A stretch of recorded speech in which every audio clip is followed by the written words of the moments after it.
Dans Josué chapitre 1er, le Seigneur avait dit à Josué, tout lieu, que foulera la plante de votre pied, je vous le donne.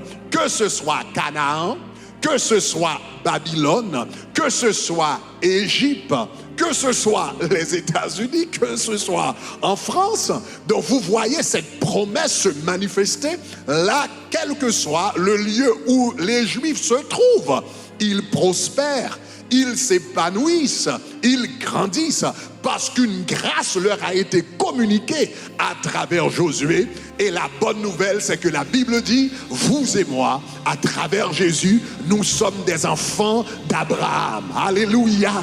Le peuple juif, c'est la progéniture physique d'Abraham. Mais vous et moi, nous constituons la progéniture spirituelle d'Abraham. Cela veut dire la même promesse qui a été donnée aux Juifs est également donnée au peuple de Dieu. Le Seigneur est en train de te dire, épanouis-toi. Ah, crie épanouis-toi. Dis à ton voisin, épanouis-toi. Dis à une autre personne, épanouis-toi. Tu as la grâce pour t'épanouir partout où tu es. Peu importe là où tu te trouves, tu as la grâce de Dieu sur ta vie. Alléluia. Tu as la bénédiction de Dieu sur ta vie. Tu as l'onction de Dieu sur ta vie. Tu as la force de Dieu sur ta vie. Tu as le privilège de Dieu sur ta vie. Dis-moi, épanouis-toi. Donc le Seigneur leur avait donné une promesse. Il leur avait donné la grâce de s'épanouir à travers, donc Josué, et à travers sa grâce. Ils avaient reçu cette grâce de s'épanouir. Maintenant, il faut dire, ça c'est la bonne nouvelle. Mais je dois vous dire que cette promesse qui a été donnée, le Seigneur a dit, tout lieu, que foulera la plante de tes pieds, je te le donne. Cela nous paraît une promesse assez simple. Cela nous paraît assez simple. Cela nous paraît assez évident.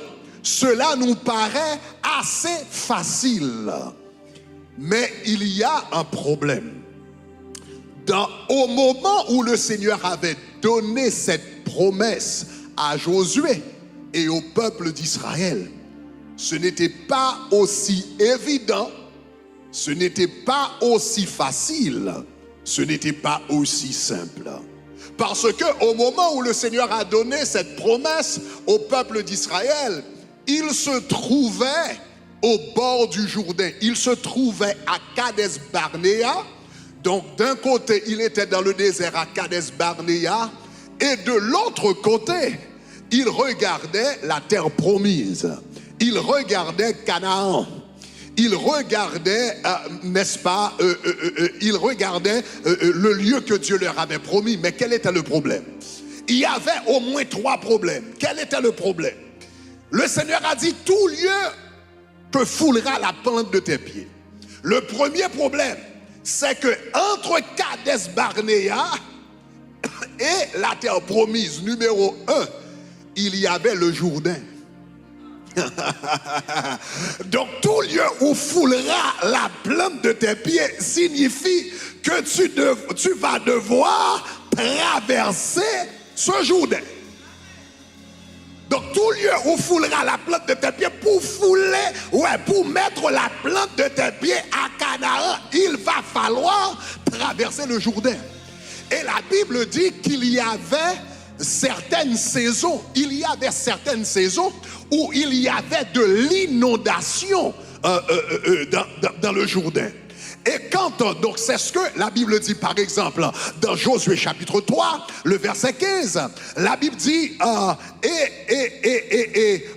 les sacrificateurs portaient l'arche et furent arrivés au Jourdain et que leurs pieds furent mouillés au bord de l'eau, le Jourdain regorge par-dessus toutes ces rives. Keep the atmosphere like you are doing. Le Jourdain regorge par-dessus toutes ces rives. Donc cela veut dire, il y avait une inondation. Et quand le Jourdain regorge par-dessus ses rives, cela veut dire, ce Jourdain-là, c'était un Jourdain qui faisait à peu près le Jourdain faisait à peu près 33 pieds,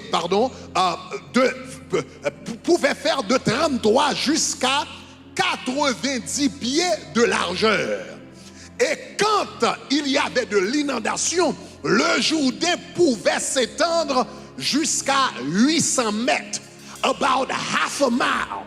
Donc le Jourdain pouvait s'étendre jusqu'à 800 mètres, jusqu'à, donc comme j'ai dit, moitié mile. Le Jourdain avait une profondeur d'à peu près 10 pieds. Donc imaginez, vous avez un peuple avec vous. Vous allez devoir traverser le Jourdain. Mais ce Jourdain fait à peu près 800 mètres de longueur. Et ce Jourdain va faire à peu près 3 mètres ou bien à peu près 10 pieds de profondeur.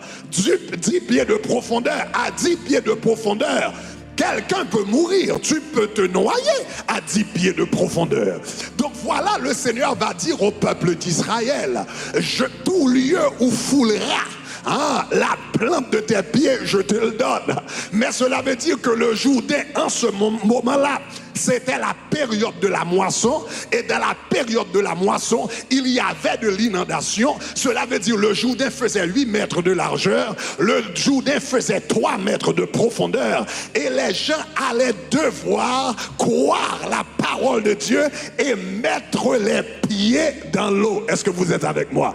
Donc ce n'était pas aussi évident. C'était le premier problème.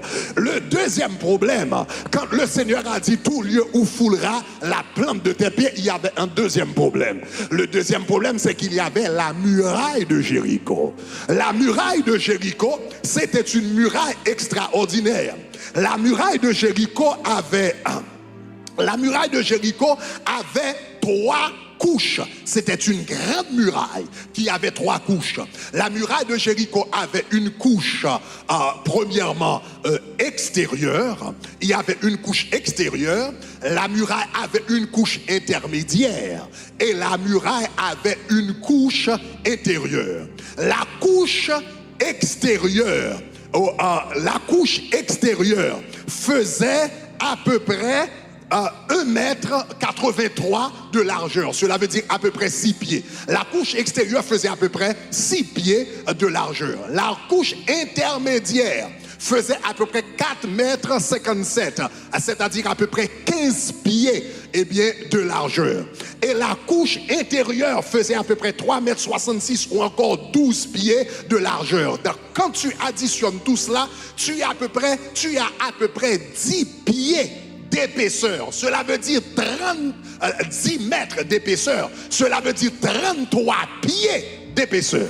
Donc imaginez avec moi une muraille. 1, 2, 3, 4, 5, 6, 7, 8, 9, 10, 11, 12, 13, 14, 15, 16, 17, 18, 19. Imaginez une muraille dont l'épaisseur fait 33 mètres. Cela veut dire cette muraille, rien que l'épaisseur de cette muraille, c'était plus grande que cette chaîne. Donc maintenant cette muraille qui avait une hauteur inexplicable, donc je ne sais pas exactement la hauteur, et qui faisait 33 pieds d'épaisseur, les enfants d'Israël vont devoir faire effondrer cette muraille. Avec quoi? En ce moment-là, il n'y avait pas de bombe. En ce moment-là, il n'y avait pas d'explosif. À ce moment-là, il n'y avait pas de dynamite. Donc les enfants d'Israël vont devoir s'affronter à cette muraille qui fait 33 pieds d'épaisseur. Avec quoi? Avec des épées. Avec quoi? Avec des couteaux. Avec quoi? Avec des javelots. Et le Seigneur a dit, si tu arrives à fouler cette terre, je te le donnerai. Donc ce n'était pas aussi évident. Il devait non seulement traverser le Jourdain, deuxièmement, il devait faire effondrer les murs de Jéricho. Mais il y avait un troisième problème. Avant de fouler la terre promise n'était pas vide. La terre promise n'était pas inoccupée. Il y avait des gens qui vivaient dans la terre promise. Et qui vivaient dans la terre promise? Ceux qui vivaient sur la terre promise, c'était des géants. Ce n'étaient pas des personnes normales qui occupaient la terre promise. C'était des géants qui occupaient cette terre. Maintenant, pour vous parler un petit peu des géants, pour que vous puissiez comprendre un peu les géants, numéro 1, les géants, c'était des entités de haute taille. C'est la première chose à savoir. Les géants, c'était des entités de haute taille. C'est la première chose à souligner. Quelle était la taille des géants? Dans Amos chapitre 2, le verset 9, en parlant de la taille des géants, on appelait ces géants des Amoréens, n'est-ce pas, des Cananéens ou bien des Amoréens. Dans Amos chapitre 2, verset 9, le Seigneur parlant de ces géants-là ou bien de ces Amoréens, la Bible dit, pourtant j'ai détruit devant eux les Amoréens dont la hauteur égalait celle des cèdres. Dont la hauteur égalait celle des cèdres. Donc la question que nous devrions nous poser, c'est que quelle était la hauteur des géants? Les géants faisaient à peu près, la Bible dit les géants qui étaient dans ce pays, la Bible dit avaient la taille des cèdres du Liban. Maintenant, quelle était la taille des cèdres du Liban? Les cèdres du Liban pouvaient atteindre jusqu'à 27 mètres ou bien 90 pieds de hauteur. 80, je vous ai parlé de 33 pieds, la Bible dit les cèdres du Liban pourraient arriver jusqu'à 90 pieds de hauteur. Donc cela veut dire un géant qui se tenait, qui voulait entrer dans cet édifice. Un géant ne pouvait pas se tenir debout dans cet édifice. Parce qu'il n'y a pas 90 pieds ici. Un géant ne pouvait pas se tenir debout dans cet édifice. Donc c'était des entités de haute taille. Non seulement c'était des entités de haute taille, deuxièmement ces géants, parce que vous allez vous demander, mais comment ces géants pouvaient-ils avoir ce genre de taille? Parce que ces géants n'étaient pas des personnes normales. Ce n'étaient pas des personnes normales, c'était pas des humains. Tu ne vas pas avoir un humain normal avoir plus de 90 pieds de hauteur. Ces êtres humains n'existent pas. Donc la grande question, pourquoi ces géants avaient-ils cette stature ou bien si inhabituelle, cette taille si inhabituelle? Parce que ces géants-là n'étaient pas des personnes normales, ce n'étaient pas des humains normaux. Les géants, quand vous lisez Genèse chapitre 6, vous allez savoir que les géants, c'était une race hybride. C'était une race hybride. Donc, entre eux, nés des fils de Dieu, c'est-à-dire les anges, particulièrement les anges déchus, et les filles des hommes. C'était une race hybride entre les anges et les hommes. Et il y a certains anges qui ont des tailles extraordinaires. Par exemple, dans le livre d'Apocalypse, la Bible dit il y a un ange qui avait tellement une haute taille que la Bible dit il avait un pied sur la terre et l'autre dans l'océan. Donc, il y a certains anges dans la Bible qui ont ce genre ou bien ce niveau de taille. Donc, ce sont ces anges qui se sont multipliés. La Bible dit les anges déchus qui se sont multipliés avec des hommes et ils ont produit des géants qui avaient la taille des cèdres du Liban. Est-ce que vous êtes avec moi? Donc, non seulement c'était des entités de haute taille, mais deuxièmement, ces géants, c'était des entités démoniaques. Ces géants ne vivaient pas, ou bien ne vivaient pas sur la terre, ou encore ne sont pas nés sur la terre. Ces géants-là, leur origine, leur demeure, ce n'était pas la terre comme telle. Lisez avec moi Job, find the verse that I gave you, the exact text I gave you in French. Mais vous allez lire, je vous lis un texte dans Job chapitre 26, le verset 25. Quand la Bible parle des géants, la Bible dit, no, you need to copy and paste the verse that I gave you. Les géants et même ceux qui, c'est bon.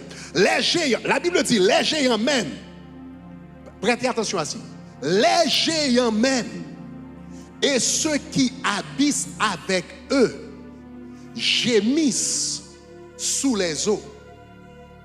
Cela veut dire que les géants, leur demeure en réalité, ce n'était pas la terre, c'était des créatures capables de vivre sur la terre et vivre dans les eaux. Parce que ces géants-là, ce n'étaient pas des êtres normaux, ce n'étaient pas des entités normales. Je vous lis un texte, ce n'est pas un verset, ce n'est pas un livre biblique, mais c'est un livre historique. Je vous lis un texte dans 1 Enoch, n'est-ce pas? Je vous lis un texte dans le livre d'Enoch, qui n'est pas un livre historique, qui n'est pas un livre biblique, ça ne fait pas partie du canon biblique, mais c'est un livre historique quand même, que je vous le lis, 1 Enoch chapitre 15, verset 8. Je vous lis le texte dit, et maintenant, les géants nés des esprits de la chair sont appelés des esprits sur la terre, c'est-à-dire des mauvais esprits. Et la terre sera leur demeure. Et maintenant, les géants nés des esprits de la chair sont appelés sur la terre des esprits et la terre. Les géants sont appelés sur la terre des esprits et la terre sera leur demeure. Donc cela veut dire ces géants-là qui pouvaient voyager entre la terre et les eaux, ces géants qui faisaient 90 pieds de hauteur, ce n'étaient pas des êtres normaux, ce n'étaient pas des entités normales, ce n'étaient pas des entités ordinaires. Et voilà pourquoi, c'est pourquoi, quand Israël va entrer dans la terre de Canaan, le Seigneur va leur dire de passer tous les Cananéens, que ce soit des hommes, des femmes, des enfants, de passer tous les Cananéens au fil de l'épée. Parce que ces gens-là n'avaient pas le droit d'être sur la terre et de vivre sur la terre. Dieu a créé la terre pour des êtres humains normaux. Il n'avait jamais créé la terre pour une race hybride de démons et d'hommes, de démons déchus ou bien de démons et d'hommes déchus. Donc, c'était ces géants-là qui habitait Canaan. Est-ce que vous êtes avec moi? Maintenant, recommençons. Le Seigneur a dit à Josué et au peuple d'Israël, tout lieu que foulera la plante de tes pieds, je vous le donne. Fouler la terre signifie traverser le Jourdain. Fouler la terre signifie faire effondrer les murs de Jéricho. Fouler la terre, cela veut dire vaincre les géants, les entités démoniaques dont la taille égalait à celle des cèdres du Liban.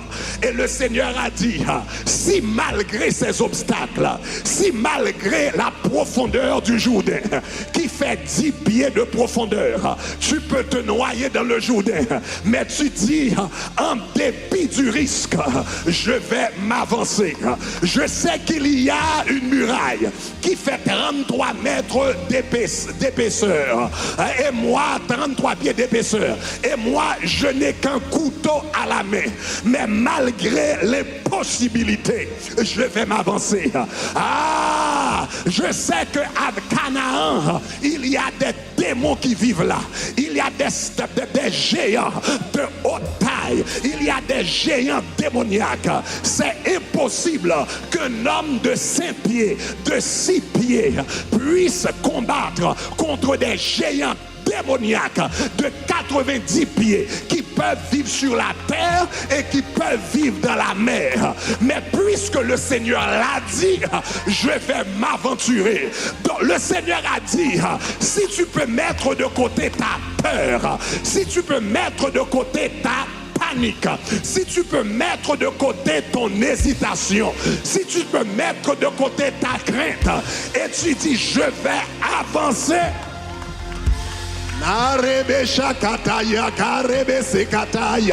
Regarde ton voisin et dis-lui avance.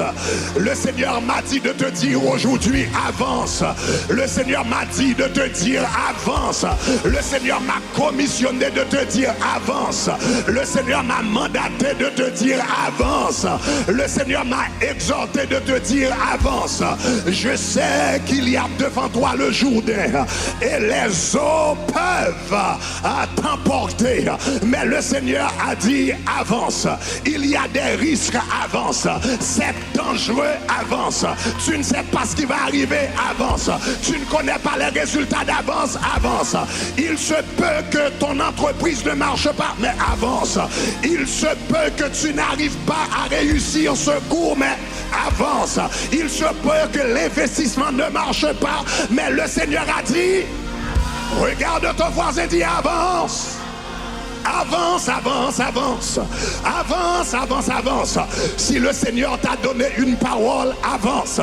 Si le Seigneur t'a donné une promesse, avance. Si le Seigneur t'a donné une réma, avance. S'il t'a donné une révélation, avance. S'il t'a donné un commandement, avance. Peu importe les risques, peu importe le danger, peu importe ce qui peut t'arriver, peu importe les démons qui se tiennent devant toi, peu importe les esprits impurs qui se tiennent devant toi, peu importe les Goliaths qui se tiennent devant toi, peu importe les géants, et regarde ton voisin, dis-lui avance. Dis-lui avance, dis-lui avance, dis-lui avance. Qu'est-ce qui te fait peur maintenant? Qu'est-ce qui te fait paniquer maintenant? Qu'est-ce qui te fait faire marche arrière maintenant? Le Seigneur t'a dit de faire quelque chose, mais là tu es là, tu trembles, tu es là, tu n'avances pas. Au lieu d'avancer, tu fais du retrait. Le Seigneur m'a demandé de te demander ce matin, qu'est-ce qui te fait peur? Qu'est-ce qui te fait paniquer? Qu'est-ce qui te fait reculer? Le Seigneur a dit aïe aïe aïe aïe aïe aïe aïe aïe. Ah, crions avance. Disons avance. Disons avance. Je me rappelle il y a quelques années, j'étais dans la rue à Bell Harbor, pas trop loin d'ici. Je marchais dans la rue à Bell Harbor. J'étais en train de balader et de prier dans la rue. Et puis pendant que j'étais au bord de la plage, j'ai regardé un panneau tout près de la plage. Et le panneau disait swim at your own risk. Nagez à vos propres risques. Cela veut dire si tu décides de mettre les pieds dans l'eau, si tu décides d'entrer dans la mer, si tu décides d'aller à la plage et qu'il y a un problème dans l'eau, il n'y aura personne pour te secourir, il n'y aura personne pour t'aider, il n'y aura personne pour intercepter, il n'y aura personne pour intervenir. Nagez à vos propres risques. Si tu entres dans l'eau, eh bien tu es tout seul. Oh, quand j'ai vu ce panneau, j'ai commencé à danser et j'ai dit gloire à Dieu. Je sers un Jésus qui ne me dit pas aïe aïe aïe aïe. Jésus ne me dit pas avance à tes propres risques. Ce qu'il m'a dit, c'est que je suis avec vous. Nous ne servons pas un Dieu qui nous dit avance à ton propre risque, nage à ton propre risque, débrouille-toi à tes propres risques. Mais nous servons un Dieu qui dit je suis avec toi tous les jours jusqu'à la fin du monde. Que 1000 tombent à ton côté et 10 000 à ta droite, tu ne seras pas atteint de tes yeux seulement. Tu regarderas et tu verras la rétribution des méchants. Regarde ton voisin, dis avance. Avance, avance, avance. Malgré le Jourdain, avance. Malgré la muraille de Jéricho, avance. Malgré les démons de haute taille, malgré les géants de haute taille, avance, avance, avance. Et la Bible dit, puisque le Seigneur était avec eux, puisqu'ils n'étaient pas tout seuls, puisqu'ils étaient accompagnés, puisque la Shekinah de la gloire était avec eux, puisque la présence du Tout-Puissant était avec eux. La Bible dit, les enfants d'Israël, sous l'autorité de Josué, ont décidé de s'avancer, ont décidé de s'aventurer malgré le Jourdain. Et le Jourdain était en inondation en ce moment-là. Et le Seigneur a dit de mettre les sacrificateurs par devant. Pourquoi les sacrificateurs? Parce que les sacrificateurs portaient l'arche.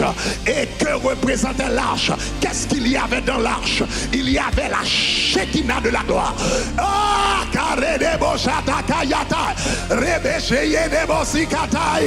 Le Seigneur a dit, mettez les sacrificateurs par devant. Pourquoi les sacrificateurs? Parce qu'ils portaient l'arche. Et qu'est-ce que l'arche, lui, qu'est-ce que l'arche, elle portait? L'arche portait la présence manifeste de Dieu. En d'autres termes, si tu as la présence de Dieu, tu peux t'aventurer. Non, non, non, non, non, non, non, non. Tu ne vas pas t'aventurer tout seul. Tu ne vas pas avancer tout seul. Tu ne vas pas procéder tout seul. Mais tu vas avancer avec la présence de Dieu. Et la Bible dit, puisqu'ils avaient la présence de Dieu, la Shekinah de la gloire, au moment où les sacrificateurs ont mis les pieds dans l'eau, c'était une rivière en inondation. C'était un Jourdain en inondation. C'était des eaux en inondation. Mais au moment où ils ont mis les pieds, le Seigneur m'a dit de te dire que tu as une grâce dans tes pieds, tu as une bénédiction dans tes pieds, tu as une onction dans tes pieds, tu as une force dans tes pieds, tu as une puissance dans tes pieds. Si malgré les obstacles, tu dis je vais m'inscrire à l'école, les eaux vont se partager. Si tu dis comme ça, si tu dis je vais essayer d'avoir ce travail, au moment où tu rentres pour l'entrevue, immédiatement les eaux vont se partager. Les eaux vont se partager. Les eaux. Si tu dis je veux vivre dans ce quartier, je veux vivre dans cette zone, au moment où tu mets les pieds dans ce quartier, dans cette zone, dans cette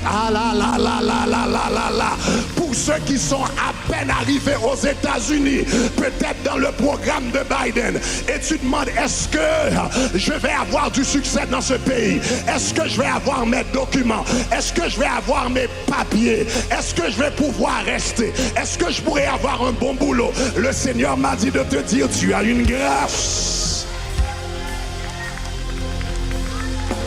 Regarde ton voisin, dis avance. Dis avance. Avance. Avance. Avance. Au moment où ils ont mis les pieds dans l'eau, et soudainement les eaux se sont partagées. Les eaux se sont partagées. Et les eaux sont devenues comme deux murailles à travers lesquelles que le peuple d'Israël a pu passer. Donc ils ont traversé le Jourdain, comme la Bible dit, à bras forts, à main forte et à bras étendus. Ta parole des exhortations, je terminerai le message au culte de 8 heures. Mais ma parole d'exhortation pour toi, c'est n'aie pas peur, avance. Ne te limite pas dans ce pays. Ne dis pas je suis haïtien. Ne dis pas je suis noir. Ne dis pas je parle pas l'anglais trop bien. Ne dis pas je n'ai pas le niveau d'éducation. Ne dis pas je n'ai pas les moyens. Ne dis pas je n'ai pas les contacts. Peu importe les obstacles. Avance avec ton Dieu. Avance avec ton Dieu. Avance avec ton Dieu. Si tu dois t'inscrire à l'école, inscris-toi à l'école. Si tu veux avoir vos postes, va passer l'entrevue. Prépare-toi pour l'entrevue. Avance. Si tu veux investir dans ce pays, économise et commence. Il y a des risques. Mais avec Dieu, nous ferons des exploits. Et avec Dieu, nous écraserons nos ennemis. Épanouis-toi dans ce pays. Étends-toi dans ce pays. Prenez des risques. Rêvez grand. Prenez de grands risques avec Dieu. Et le Seigneur fera partager les eaux du Jourdain devant toi.